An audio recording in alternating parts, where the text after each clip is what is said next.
Hello friends, welcome to your own channel daily stock. तो इस video में मैं आपको साउथ इंडियन बैंक के फंड रेजिंग के बारे में बताने वाला हूं और ये भी बताऊंगा कि अब आपको साउथ इंडियन बैंक के अंदर इन्वेस्टमेंट करना चाहिए या नहीं। तो ये पूरी जानकारी आपको इस वीडियो में मिलने वाली है, तो आप इस वीडियो को एंड तक जरूर देखिएगा।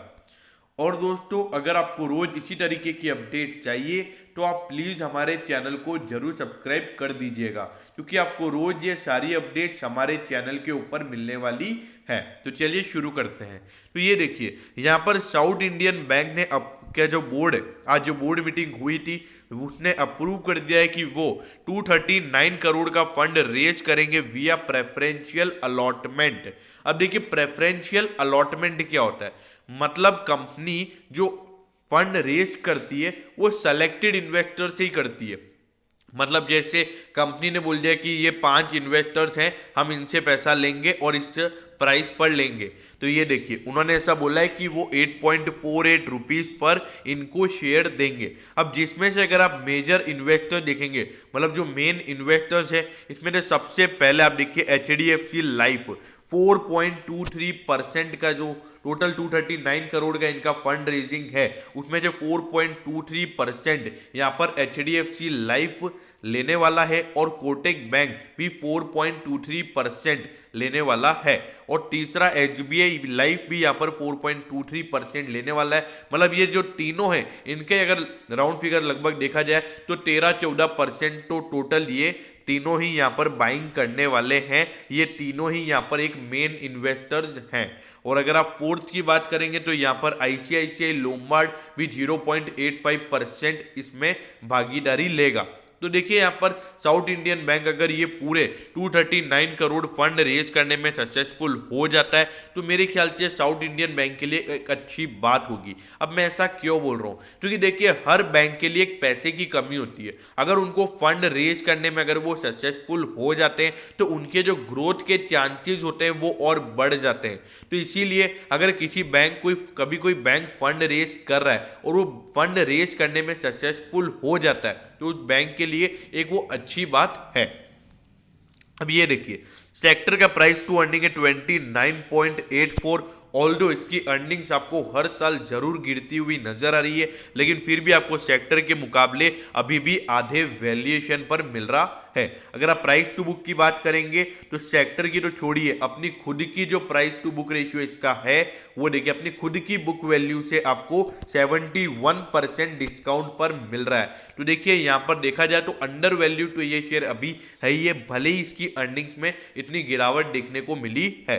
अब देखिए, 1564 करोड़ की मार्केट कैप वाला शेयर यहाँ पर 239 करोड़ का फंड रेज कर रहा है। मतलब इसकी मार्केट कैप से अगर आप कंपेयर करोगे तो मार्केट कैप का टोटल 15% ये फंड और रेज कर रहा है। तो देखिए, अगर ये फंड रेज करने में सक्सेसफुल हो जाता है तो इसकी एक कैपिटल और बढ़ जाएगी और आने वाले समय में आपको जो ये प्रॉफिटेबिलिटी है जो इसकी गिरी हुई है, जो पिछले 4 साल से लगातार डिक्रीजिंग ट्रेंड में है, वो भी आपको मेरे ख्याल से थोड़ी सी बढ़ती हुई नजर आ सकती है। अगर आप देखेंगे इसके रेवेन्यूज की तो देखिए, पिछले 4 साल से लगातार रेवेन्यूज में ग्रोथ देखने को मिला है। और मैं आपको हमेशा बोलता हूं कि लगभग हर बैंक में आपको रेवेन्यूज हर साल बढ़ने को ही दिखते हैं। अब ऐसा क्यों? क्योंकि देखिए, हर बैंक का कम से कम मिनिमम एक नई ब्रांच तो खुलती ही है। तो जो उनकी पहले की एग्जिस्टिंग ब्रांच होती है वहां पर डिपॉजिट बढ़ते हैं, वहां पर एडवांसेज बढ़ते हैं, और जो नई ब्रांच खुलती है वहां पर भी डिपॉजिट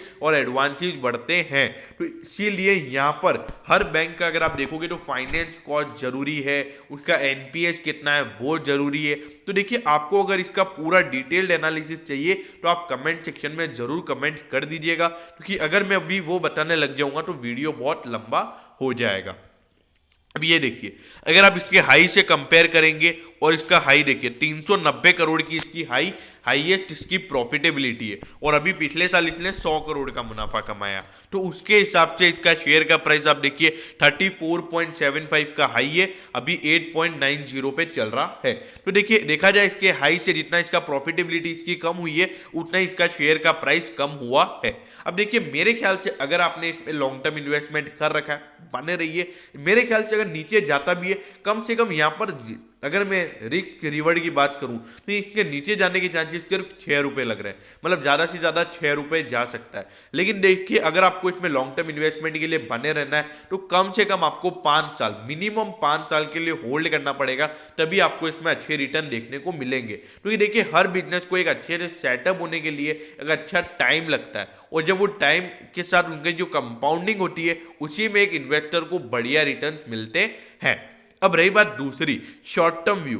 देखिए शॉर्ट टर्म व्यू अगर देखा जाए तो मेरे ख्याल से ज़्यादा मैं इसमें बाइंग करने को नहीं बोलूँगा, क्योंकि ये अभी फ्लैट कंसोलिडेशन रह रहा है। लेकिन देखिए फिर भी एक बात बता दूं आपको, अगर ये 10 रुपये के लेवल्स को एक अच्छे खासे मोमेंटम से तोड़ता है तो आपको थोड़े से 11 या 11.25 रुपये का लेवल इसमें देखने को मिल सकता है। अब रही बात तीसरी, क्या आपको इसमें लॉन्ग टर्म इन्वेस्टमेंट करना चाहिए? देखिए मेरे ख्याल से यहाँ पर इसके जो एकदम प्राइस, देखिए अगर यहाँ पर जीरो होने के चांसेस कम लग रहे हैं, लेकिन देखिए हर प्राइस का एक अलग फैक्टर होता है। अब देखिए अगर ये अब यहाँ पर भी 8.9 पे चल रहा है, मतलब अगर आप कोई 890 का शेयर लोगे और वो 500 रुपये हो जाएगा, और यहाँ पर ये 8.9 का शेयर 5 रुपये हो जाएगा, तो बात वो एक ही है। तो इसीलिए यहाँ पर अगर साउथ इंडियन बैंक में आपको इन्वेस्टमेंट करना, तो इसकी एक दिक्कत वाली बात है, वो है इसके एनपीएस की। लेकिन फिर भी मैं आपको यही बोलूंगा कि इसके अंदर आप एक तरीके से ऐसे इन्वेस्टमेंट कर सकते हैं कि मतलब अगर आपको इसमें लॉस भी हो जाए तो भी आपको कोई दिक्कत नहीं, और मुनाफा हो जाए तो भी आपके लिए बढ़िया बात हो जाएगी। मतलब उतना ही कैपिटल डालें जितना आप लॉस बियर करने की क्षमता रखते हो। तो वैसे बैंक लगातार अच्छा इंप्रूव कर रहा है, और अगर रही बात मेरी, तो मेरे कैपिटल का 1% मेरा साउथ इंडियन बैंक में ही है। अब देखिए अगर आपको भी अच्छा, मेरे ख्याल से तो आपको जरूर इसमें इन्वेस्टमेंट करना चाहिए। देखिए ये मेरा पर्सनल एनालिसिस है, आपको अगर अपना कुछ भी काम करना है तो अपना खुद का एनालिसिस करना है, और अपने फाइनेंशियल एडवाइजर की एडवाइस लेकर ही आपको अपना काम करना है। तो दोस्तों मैं होप करता हूं कि आपको साउथ इंडियन बैंक की जो फंड रेजिंग है उसके बारे में मैंने आपको जो बताया वो आपको अच्छे से समझ में आ गया होगा। अगर आपकी कोई भी क्वेरीज हैं तो आप कमेंट सेक्शन में ज़रूर कमेंट कर दीजिएगा। तो दोस्तों अगर आपको वीडियो अच्छी लगी हो तो प्लीज़ वीडियो को लाइक कर दीजिएगा, और रोज़ इसी तरीके की अपडेट्स पाने के लिए चैनल को सब्सक्राइब करना ना भूलें। Okay, thank you, have a nice day.